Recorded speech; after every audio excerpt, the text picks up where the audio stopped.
আজ আমি আপনাদের জন্য নিয়ে হাজির হলাম মিক্স ডালের তড়কা।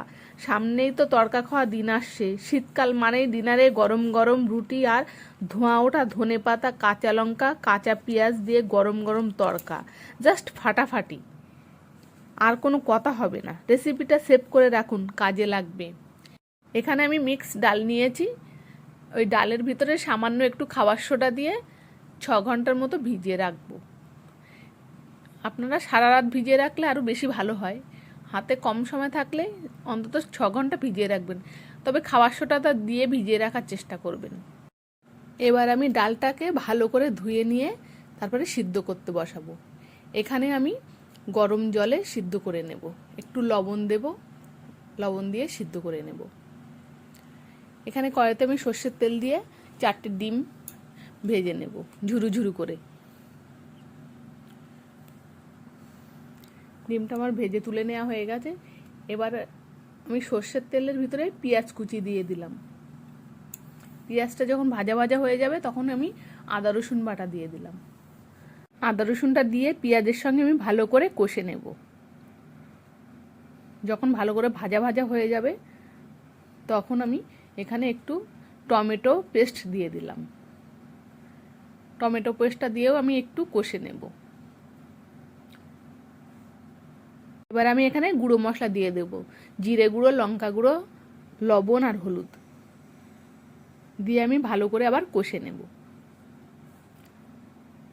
একদম সহজ পদ্ধতিতে দেখাচ্ছি আমি, মানে একদম তেল মশলা কম দিয়েই দেখাচ্ছি কিন্তু। তারপর আমি ডাল সিদ্ধটা এখানে মশলার ভিতরে ঢেলে দিয়ে দিলাম। ডাল সিদ্ধ জলটা ফেলে দেবেন না যেন, ওই জলেই কিন্তু ডালটা রান্না হবে, সেই হিসাবে আপনারা জলটা দেবেন। এবার আমি মশলার সঙ্গে ভালো করে ডালটা আমি ফুটিয়ে নেব। ভালো করে যখন ফুটে আসবে, যখন শেষের দিকে মানে নামানোর কিছুক্ষণ আগে আমি ডিম ভাজাগুলো দিয়ে দেব। ডিম ভাজা দিয়ে আমি ভালো করে আবার মিশিয়ে দেব ডালের সঙ্গে।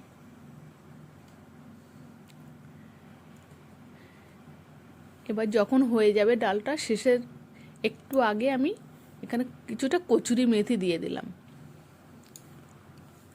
তরকাতে কিন্তু কচুরি মেথিটা খুব ভালো লাগে, অবশ্যই দেবেন।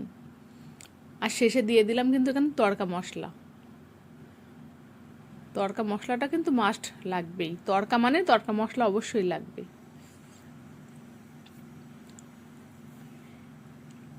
এবার আমি কিছুটা কাঁচা লঙ্কা কুচি আর ধনেপাতা কুচি দিয়ে দেব, দিয়ে ভালো করে মিশিয়ে নেব। কাঁচা লঙ্কা আর ধনেপাতাটা কিন্তু আমি গ্যাস বন্ধ করে দেওয়ার পরেই আমি দিয়েছি। গ্যাস বন্ধ করে তারপরে যখনই যে রান্নাটা করবেন আপনারা ধনেপাতা যখন দেবেন গ্যাসটা বন্ধ করে তারপরে কিন্তু ধনেপাতাটা দেবেন, তাহলে কালারটা কিন্তু ধনেপাতার যেমন কালার তেমনটাই থাকবে। এই শীতে কিন্তু রাতের বেলা একদিন অবশ্যই এই তরকারিটা রান্না করে খাবেন।